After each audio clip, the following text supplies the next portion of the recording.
So here in this problem, we have a function given by y times square root of x squared plus 1 equals to log of square root of x squared plus 1 minus x. So using this function, we need to show that x squared plus 1 times derivative of y with respect to x plus xy plus 1, that's equals to 0. So let's begin.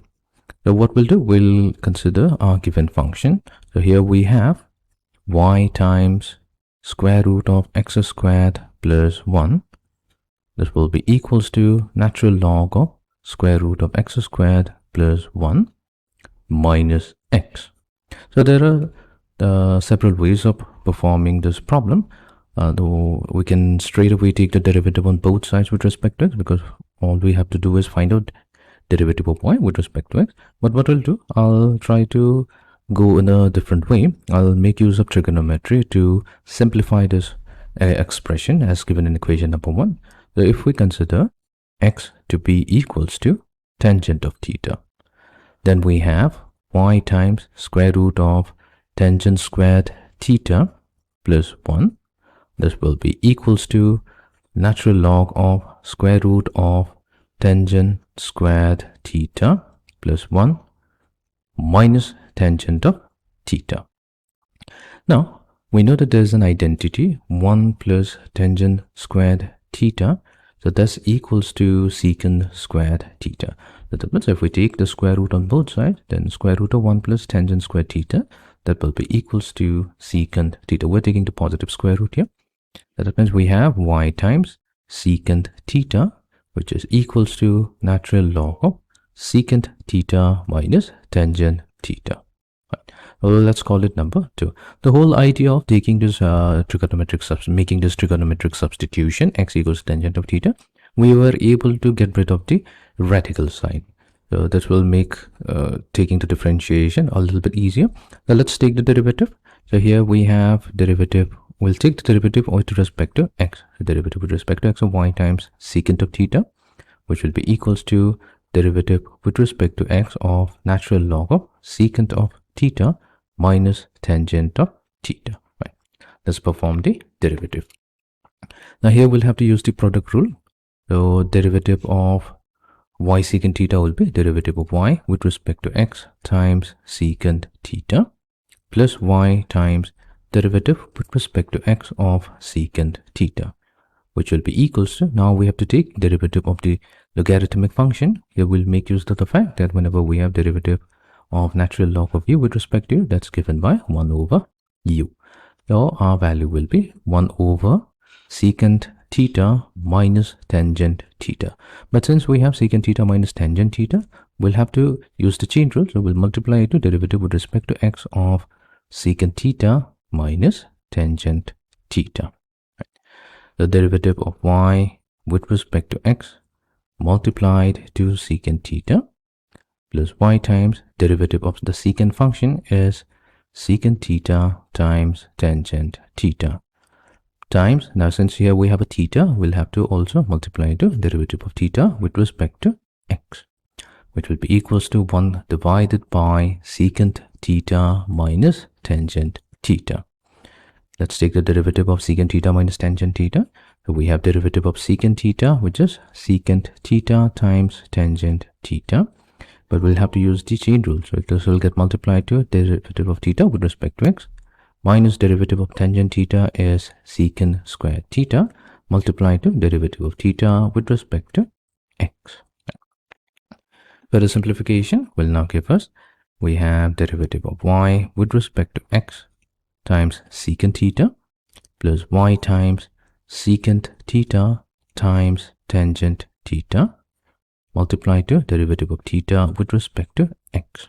Right. So here we have secant theta tangent theta times derivative of theta with respect to theta x minus secant square theta times derivative of theta with respect to x. So here we can take secant theta multiplied to tangent of theta or with respect to x as the common factor. Let's do that. We'll take secant theta multiplied to derivative of theta with respect to x as the common factor, which will get multiplied to secant theta. No, it's tangent theta. This will be tangent theta minus secant theta. Whole thing divided by secant theta minus tangent theta. So we'll take negative as the common factor. So this will give us tangent theta minus secant theta. And immediately we can cancel out tangent theta minus secant theta from both the numerator and the denominator.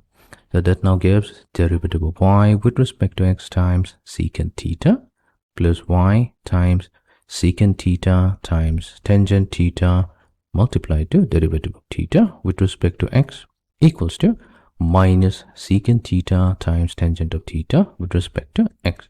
So we'll transpose this to the left hand side and we will now have secant theta multiplied to derivative of y with respect to x plus y times secant theta times tangent of theta plus secant theta whole multiplied to derivative of theta with respect to x. This is equals to 0.